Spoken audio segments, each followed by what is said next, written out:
इस वीडियो में दिखाई गई कहानी, पात्र और घटनाएं पूरी तरह से काल्पनिक हैं। इसका उद्देश्य किसी भी व्यक्ति, परिवार, समुदाय या धर्म की भावनाओं को ठेस पहुंचाना नहीं है। यदि इस कहानी का किसी वास्तविक व्यक्ति या घटना से कोई समानता हो तो वो केवल एक संयोग मात्र है। ये कहानी केवल मनोरंजन और सामाजिक जागरूकता के उद्देश्य से बनाई गई है, ताकि माता पिता के सम्मान और मानवीय मूल्यों का महत्व समझाया जा सके। कृपया इस वीडियो को गलत दृष्टिकोण से ना देखें और इसे किसी की वास्तविक जिंदगी से ना जोड़ें। जय श्री राम दोस्तों, आगे जारी है इश्क मुबारक स्टोरी का दूसरा भाग।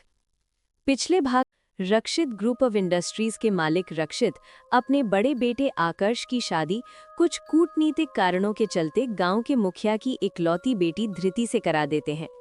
धृति और आकर्ष में जमीन आसमान का फर्क होता है। आकर्ष धृति को अपने आसपास भी बर्दाश्त नहीं कर सकता था, लेकिन मस्त मौला धृति को आकर्ष की इन सब हरकतों का जरा भी बुरा नहीं लगता था। घर में वो सबका खूब ध्यान रखती। सास ससुर और दादिया सास के अलावा धृति की आने हम उम्र देवर अर्नब से खूब बनती थी। अर्नब सुबह सुबह उठते ही धृति का हाथ पकड़कर बाहर आने को कहता है। धृति अर्नब के साथ जैसे ही बाहर आती है, अर्नब फुर्ती से पहले से घोल कर रखे हुए रंग से धृति को ऊपर से नीचे तक सरोबार कर देता है। अर्नब: हैप्पी होली धृति। अरे वाह, तुम तो गुलाबी चुड़ैल लग रही हो एकदम। धृति जो गुलाबी रंग से रंगी भूत बनी खड़ी होती है। अच्छा, तुम बच जाओगे क्या? रुको जरा बताती हूँ तुम्हें, यहीं खड़े रहना, तुम्हें भोले बाबा की कसम। कहती हुई धृति रंग की बाल्टी उठाकर अर्नब की तरफ दौड़ी। अर्नब पोर्च की तरफ भागा। धृति ने तेजी से रंग की बाल्टी उठाकर पलट दी। और ये क्या? अर्नब तो साफ साफ बच गया, जबकि पोर्च में ऑफिस जाने के लिए तैयार खड़े प्यारे पतिदेव रंग से नहा लिए। धृति को काटो तो खून नहीं, बेचारी आंख मूंद कर ऐसे खड़ी हो गई जैसे शेर की पूंछ पर पैर रखने के बाद कोई नन्हा सा हिरण का बच्चा अपनी मौत के इंतजार में आंखें मूंद लेता है। धृति की तरफ पीठ करके खड़ा आकर्ष किसी से फोन पर बात कर रहा था। इससे पहले कि वो पलटकर धृति को देख पाता, अर्नब ने आकर धृति के हाथों से रंग की बाल्टी छीन ली। अर्नब: वो भैया, बुरा ना मानो, होली है। धृति पर बरसने वाले अंगारे अब अर्नब पर तोप के गोलों की तरह गिर रहे थे। धृति ससेटी हुई अपने पति का गुस्सा देखे जा रही थी। आकर्ष धृति का भीगी बिल्ली जैसा चेहरा देखकर ही समझ गया था कि रंग अर्नब ने नहीं बल्कि धृति ने फेंका है, और इसलिए धृति का गुस्सा भी उसने अर्नब पर निकाल दिया और धड़धड़ाते हुए अपने कमरे में चला गया। धृति बेचारी अर्नब को लाचार निगाहों से देख रही थी। शुक्रिया मेरी आफत अपने सर पर लेने के लिए। धृति अपना सा मुंह लेकर लिपी पुती अपने कमरे में नहाने चली गई। बाथरूम में आकर्ष था, जो रगड़ रगड़ खुद पर गिरे रंग छुटा रहा था। वो सिर्फ एक तौलिए में बाथरूम से बाहर निकला। सामने जमीन पर धृति बैठी हुई बाथरूम खाली होने का इंतजार कर रही थी। आकर्ष को बिना कपड़ों के देख धृति ने अपनी नजरें झुका लीं। आकर्ष को कुछ फर्क नहीं पड़ा। वो वैसा ही सड़ा सा मुंह बनाए अपनी वार्डरोब से कपड़े निकालने लगा। धृति ने चोर निगाहों से आकर्ष को घूरना शुरू किया। हाय, कितने प्यारे लग रहे हैं आप, एकदम सांवरिया फिल्म के रणवीर कपूर जैसे। बस जरा गुस्सा कम किया करिए। वो मुस्कुराते हुए आकर्ष को देखे जा रही थी। उसे अपनी तरफ घूरता देख आकर्ष बोल पड़ा। नहाने क्यों नहीं जाती? एक तो वैसे ही सारा फ्लोर गंदा कर दिया है तुमने, नहाकर इसे तुरंत साफ करो। फिर उसे तुरंत कुछ याद आ गया और धृति से बोला, रहने दो देवी जी, तुम मत साफ करना, मैं किसी नौकर को बोल दूंगा। धृति चुपचाप उठकर नहाने चली गई। आज होली थी। धृति ने अपनी सासू माँ की मान मुनव्वल करके गुजिया बनाने की परमिशन ले ली, लेकिन साथ में शर्त थी कि वो सब कुछ सिर्फ नौकरों की देखरेख में ही करेगी। धृति खुशी से उछल पड़ी। उसकी अपने ससुराल में पहली होली थी। धृति के मायके से भर भर के शगुन भेजा गया था। ढेर सारी गुजिया, मिठाइयाँ, गाय के दूध का बना शुद्ध खोया, देसी घी, सूखे मेवे और तमाम सामान था। घर के हर इंसान के लिए कुछ न कुछ तोहफे थे। धृति का परिवार भले ही गांव का था, लेकिन बहुत समृद्ध और पैसे वाला था। गांव में उसकी 3 दूध की डेयरी थी, अपनी आटा चक्की लगी थी, करीब 50 गायें और उतनी ही भैंसें थीं। कानपुर शहर में मुखिया जी की पशुओं के चारे की दुकान थी। खेत खलियान तो थे ही, इसके अलावा काफी पुश्तैनी जमीन जायदाद थी सो अलग। गांव में मुखिया जी का रुतबा तो था। धृति ने बड़े मन से गुजिया बनानी शुरू की। अपने मायके की रसोई में निडरता से फुदकती घूमती धृति यहाँ मॉड्यूलर किचन में हर चीज को हौले से छू रही थी कि कहीं फिर से उससे कोई गलती न हो जाए। नौकर उसे जैसे बताते थे वो वैसे ही कर रही थी। यहाँ सामान तो सब वही था, लेकिन उपकरण आधुनिक थे, जिनमें से कुछ तो धृति ने कभी देखे ही नहीं थे। वो किताबी ज्ञान में भले ही कच्ची थी, लेकिन सीखने में माहिर थी। नौकर जिस चीज को एक बार चलाना बता देते थे, वो उसे अच्छे से ध्यान रखती थी। कुछ ही देर में उसने कई सारे पकवान बना डाले, फिर वहीं पसरकर जमीन पर बैठ गई। अम्मा कितना याद कर रही होंगी हमसे।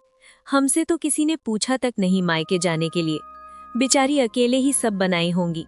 सोचते सोचते प्यारी सी आंखों से झिलमिलाते हुए 2 मोती उसके गुलाबी गालों पर लुढ़क गए। लाख वारे न्यारे हों ससुराल में, पर मायका तो मायका ही होता है आखिर। तब तक नवाबजादे अर्नब ने किचन में प्रवेश किया। आहा हा हा, क्या खुशबू है, क्या बना है, जरा देखूं तो। कहते हुए उसने गरम गरम गुजिया से भोग लगाना शुरू कर दिया। अर्नब इस बात से अनजान था कि ये सब धृति ने बनाया था। उसे तो यही पता था कि धृति को किचन में घुसने नहीं देंगे। अर्नब, वाह क्या स्वाद है, ये किसने बनाया है धृति? कोई नया कुक आया है क्या? वाह, जी चाहता है हाथ चूम लूं। धृति ने फटाफट बच्चों की तरह हाथों की मुट्ठी बांधकर आगे बढ़ा दी। अर्नब उसे देखकर हंसने लगा। अर्नब, अब ये मत कहना तुमने बनाया है।